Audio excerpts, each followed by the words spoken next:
समिति साहब उठी खड़ा हुई आप थोड़ा सा। आप हम जानते हैं कि आप ज़ईफ हैं और थोड़ा सा आपको हमने तकलीफ दिया है। आप ज़्यादा खड़े, आप लोग सभी लोग लाइन में रहिएगा। आप लोग सब प्लीज़ कृपया 5 मिनट और रहिए आप लोग लाइन में। चूँकि देखिए, अगर आपके पंचायत के अंदर कोई घटना घटित होगा तो सवाल आप लोगों पर खड़ा होगा। आप जनप्रतिनिधि हैं, जनप्रतिनिधि सुनिए, जनप्रतिनिधि है कि आप जनताओं का प्रतिनिधित्व करते हैं, इनकी बातों को आगे तक पहुंचाते हैं। अगर आपके पंचायत के अंदर कुछ वारदात होती है, कोई घटनाएं घटित होती है, तो आपको ही लोग पूछेंगे, सवाल खड़ा करेंगे, है कि नहीं? अगर हमने आपसे सवाल खड़ा कर दिया तो गलत नहीं किया हमने। आप ये बोलेंगे कि मुखिया का या फिर समिति का या सरपंच का ये दायित्व नहीं है कि घर घर जा करके चौकीदारी करे, तो वो तो गलत है। मानते हैं कि नहीं? सुनिए, माइक छोड़ दीजिए। ठीक है, मेरा आदत है धरने का। नहीं कोई दिक्कत, धरिए। हाँ सुनिए, जैसे अभी जो आप यहाँ आए हैं, जी, आपको बुलाया है तब ना आए हैं। जी। उसी तरह किसी का घर में घटना घटेगा, वो जानकारी करेगा, तब ने मुखिया सरपंच उसको जांच छानबीन ऐसे उसे करेगा। बहुत बढ़िया। हाँ? बहुत बढ़िया। जैसे उसको जानकारी ही नहीं है तो अंदाजे वो क्या बोलेगा। अब बहुत बढ़िया, अब आपको बताते हैं।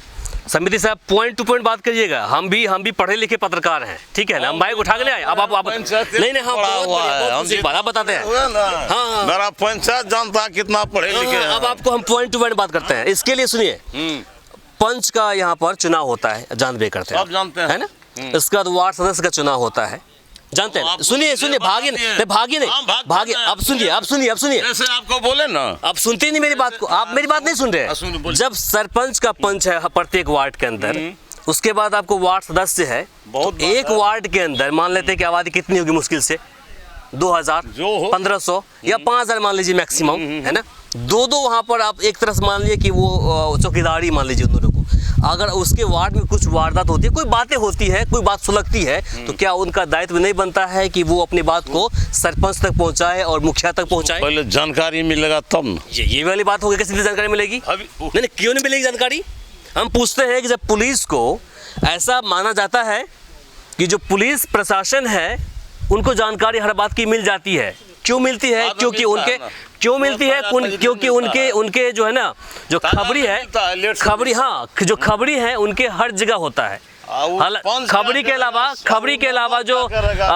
अलावा सुनिए समिति साहब, खबरी के अलावा जो उनका चौकीदार है वो लगभग हर जगह होते हैं, लेकिन उनकी संख्या कम होती है।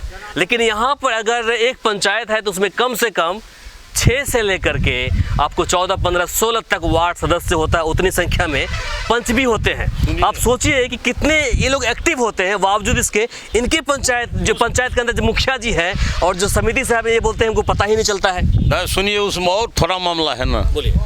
मान के चलिए कोई मेंबर है या पंच है या मुखिया हो, सरपंच हो, जो भी हो, शाम में कहीं घूमना भी समय में गड़बड़ है। सुरक्षित तो है ये नहीं है, प्रतिनिधि तो स्वयं सुरक्षित नहीं है इस सरकार। जब आप सुनिए सरकार तक मत भागिए, क्योंकि सरकार का पहला कदम होता है क्या? सुनिए, सरकार का प्रतिनिधि क्या करेगा? सुनिए, सरकार का पहला जो रूप है ना, वो पंचायत का सरकार है। जिस आप जो है ना, आप लोग सरकार का हिस्सा है। सरकार की शुरुआत यहीं से होती है, पंचायत, प्रखंड, जिला, उसके बाद आगे निकलता है, पता ही आपको है।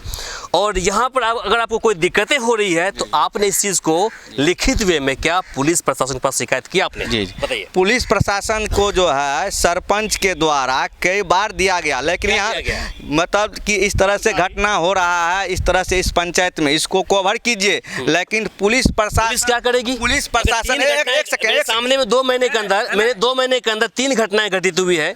3 में से 2 का उन्होंने सब कुछ कर दिया, उन्होंने उद्भेदन कर दिया। एक का उद्भेदन हुआ नहीं, वो भी हो जाएगा। तो पुलिस कहाँ पीछे हो रही है? पुलिस प्रशासन जो है आज तक किसी भी जनप्रतिनिधि को जगह ही नहीं दिया। आज जगह देता और पंचायत कैसे होता है, पंचायत को कैसे करना चाहिए, आज तक वो विचार नहीं किया। आज तक हम लोग को 26 जनवरी हो, 15 अगस्त हो, आज तक प्रशासन नहीं बुलाया है कि कैसे क्या करना है। इसके लिए आपने कदम उठाया, जी। आपने कदम उठाया इसके लिए जी हम आपने कदम उठाया। किसको हम कदम उठाएंगे? अगर ऐसी बातें हैं, हमको तो सुनिए अधिकार सुनिए दे सुनिए, सके, हमको- आप हैं क्या, पहले बताइए हमको क्या पता। हम वार्ड सदस्य यहाँ का। सुनिए आप बताते हैं, जी। सुनिए।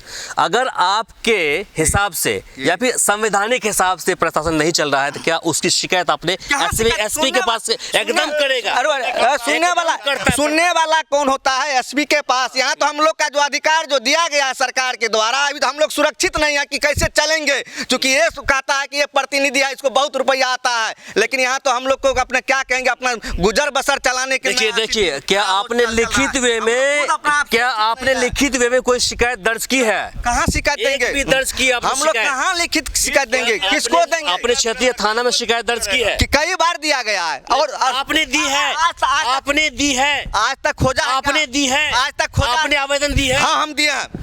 कुछ है आज दिखाइए हमको, नहीं, थोड़ा सा वो आज तक आवेदन जो दिया आपने कुछ सबूत दिखाइए हमको। नहीं आज तक जो प्रशासन देखिए ऐसे सवाल खड़ा मत करिए जब आप एक गरिमापूर्ण पद पर है। वार्ड सदस्य जो है एक छोटा सा हिस्सा है और बहुत ही महत्वपूर्ण हिस्सा है, समझ रहे हैं ना? और अगर आपके खिलाफ वो है, अगर कानून से अगर वो खिलाफ जा रहे हैं तो आप एक पुलिस प्रशासन जानता है ना कि वार्ड सरपंच है, वार्ड पंच है, सारा चीज आज तक खोजा है क्या? आज तक वो खोजा है क्या? किस वार्ड में वह कहाँ है वार्ड सदस्य के? आखिर उसको भी इसमें पूछे कि क्या हो रहा है नहीं हो रहा है। नहीं, आपको वो क्यों खोजेंगे?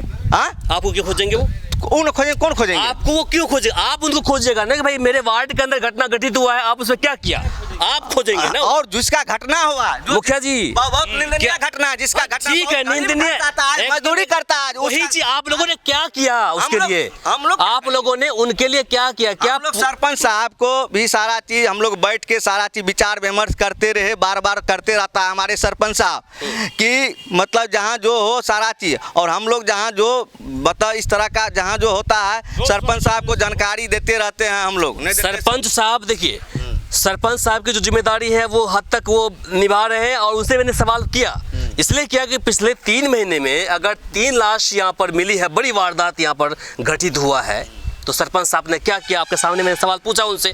आखिर में इस पंचायत के जनप्रतिनिधियों ने कुछ शपथ लेने की योजनाएं बनाई हैं, जानते हैं कि आखिर वो क्या है। हम सारे ग्रामीणों प्रतिनिधियों ने एक कसम लेना चाहते हैं।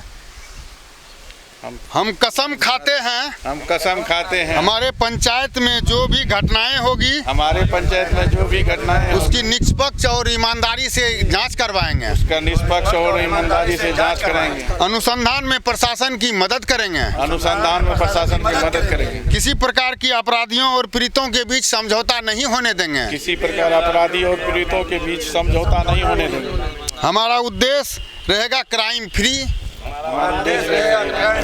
विकसित पंचायत। जय हिंद।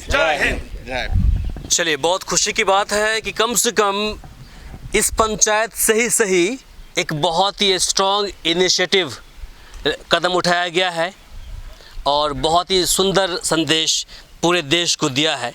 बहुत खुशी की बात है, और हम इससे ज़्यादा खुश नहीं हो सकते हैं जब इस तरह से कोई समाज के लोग, जनप्रतिनिधि लोग प्रण लेते हैं, शपथ खाते हैं और उस पर ये लोग कायम रहते हैं। बहुत खुशी की बात है। बस आखिर में हम जाते आपसे पूछ लेंगे हम कि अगर कोई क्राइम होता है आपके पंचायत के अंदर, तो क्या आप आपस में वो लोग को समझौता करवाएंगे? बिल्कुल नहीं। मुखिया जी? नहीं। जो भी दोषी होंगे उसको सजा दिलवाएंगे, जो दोषी होंगे उसको सजा, कोई कॉम्प्रोमाइज नहीं, कोई कंप्रोमाइज नहीं है ना? दोषी को सजा तो मिलनी ही चाहिए, मिलनी चाहिए, चाहे पंचायत स्तर से हो कि प्रशासन के स्तर से हो या न्यायालय के स्तर से हो, लेकिन सजा मिलनी चाहिए। चलिए, बहुत खुशी की बात है। ऐसा हमें पहली बार देखने को मिला है और मुझे उम्मीद है कि ये लोग अपने शपथ पर कायम रहेंगे। अगर नहीं रहेंगे तो फिर हम पहुँचेंगे और इस बार बढ़िया से खिंचाई करेंगे। वजह क्या है कि जिस प्रकार से इस प्रदेश के अंदर वारदात होता रहा है, उसके पीछे कहीं न कहीं समाज के जो लोग हैं वो भी जिम्मेदार हैं। वो क्यों है आपको बताते हैं। घटनाएं घटित होती है और समाज 2-3 भागों में बढ़ जाता है। कुछ कहते हैं कि कॉम्प्रोमाइज़ कर लो, कुछ कहते हैं कि जेल में भेजा दो। तो यही है कि जब कॉम्प्रोमाइज़ किया जाता है तो जो सामने वाला लोग है उसका मनोबल बढ़ जाता है कि चलो 1 कट्ठा ज़मीन बिका, 5 कट्ठा ज़मीन बिका, 10 कट्ठा ज़मीन ही तो बिका, क्या गया, हमने उसको मार तो दिया। लेकिन जब कॉम्प्रोमाइज़ नहीं होगा पंचायत के अंदर तो हमें उम्मीद है कि बाकी लोग भी उससे सबक लेंगे और सीखेंगे। बाकी आपकी इस पर क्या सोच है कमेंट बॉक्स में लिखकर ज़रूर बताएं और इस वीडियो का अधिक से अधिक शेयर करें ताकि जानकारी बाकी लोगों तक पहुंच पाए। फिलहाल के लिए मुझे इमरान को और सहयोगी एहसान को दीजिए यहीं पर इजाज़त। नमस्कार। हमारे इस चैनल को सब्सक्राइब करें, साथ ही बेल आइकन पर प्रेस करना ना भूलें ताकि हर अपडेट्स आप तक पहुंचती रहे।